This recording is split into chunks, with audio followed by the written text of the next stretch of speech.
seize the means of production, and the like and subscribe button. The economic war with Canada has, sorry, I should be clear. The economic war that Trump declared on Canada for no reason has worsened considerably in the past 48 hours. For one, the details of what, for those of you who don't recall, who don't watch all my segments for some reason, the essence of it is that Donald Trump essentially made a series of undisclosed demands of Canada, and when they refused to cede to them, Trump got angry and declared an additional 50% tariff on Canadian goods. That was like another set of retaliatory tariffs. When we covered that last, we didn't know what demands had been made of Canada. We didn't know what they'd rejected. All we knew was that they were extreme. Here are some of the things the US government was demanding of Canada. This is genuinely insane. This is like worse than the stuff that Russia was demanding of Ukraine prior to 2014. Veto over strategic infrastructure partnerships, preemptive trade restrictions on non-US nations, jurisdictional preemption on critical minerals, requirements for the US to receive guaranteed right of first refusal, and price caps on all unrefined critical minerals extracted in northern Canada.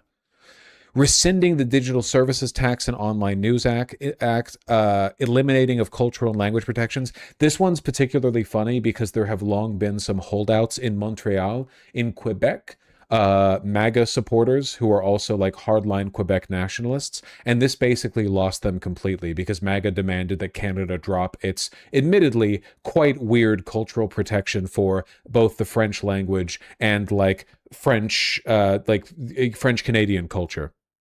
Elimination of Buy Canada public procurement rules, dismantling agricultural safeguards, unilateral alteration of auto rules, priority allocation of Canadian energy, pharmaceutical patent extensions, binding military and Arctic mandates, lowering custom and de minimis rules. This is, if these were implemented, it would genuinely make Canada a protectorate nation. This is a colony. This would make them a colony. Yeah, this is what we did to Germany and Japan after World War II. This would make them a colony of us. And this was not like a bluff. Trump got mad when this was rejected. That's why these tariffs are being thrown out there. I really cannot overstate how unbelievably insane this is. I genuinely think this is bad enough that Canada should marshal its military and start deploying them near the southern border. Their southern border, of course. This is a degree of disrespect for Canadian sovereignty that's essentially tantamount to an act of war. It is unbelievable. Like, they should, thankfully, with the state the US is in right now, we would probably not make it further than like 3 miles north of the border if we tried to invade them. But like, this is really, really, really, really bad. Jurisdictional preemption on critical minerals, veto over strategic partnerships. Jesus Christ! Good Lord! Anyway, Trump got really mad that these terms were rejected and truthed this earlier today.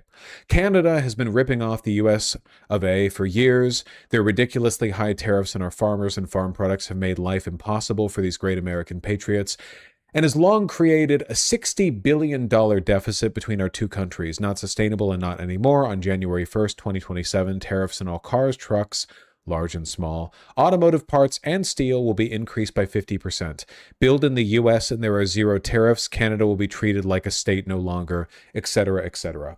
And in response to this, essentially, I think this might have been the final straw, which makes sense because this is genuinely like beyond the pale. Like, even for the Trump administration, this is beyond the pale. Canada is essentially ending its preferential trade policy with the United States. Canada has essentially openly said that they are willing to duke this one out.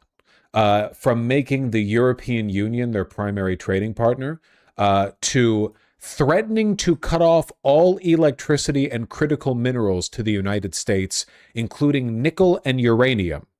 Ontario Premier Doug Ford says, "I'll cut them off. You won't get a grain of sand out of Ontario." What would they do without the high-grade nickel? Everything is on the table, including power to 1.5 million American homes and high-grade nickel/uranium.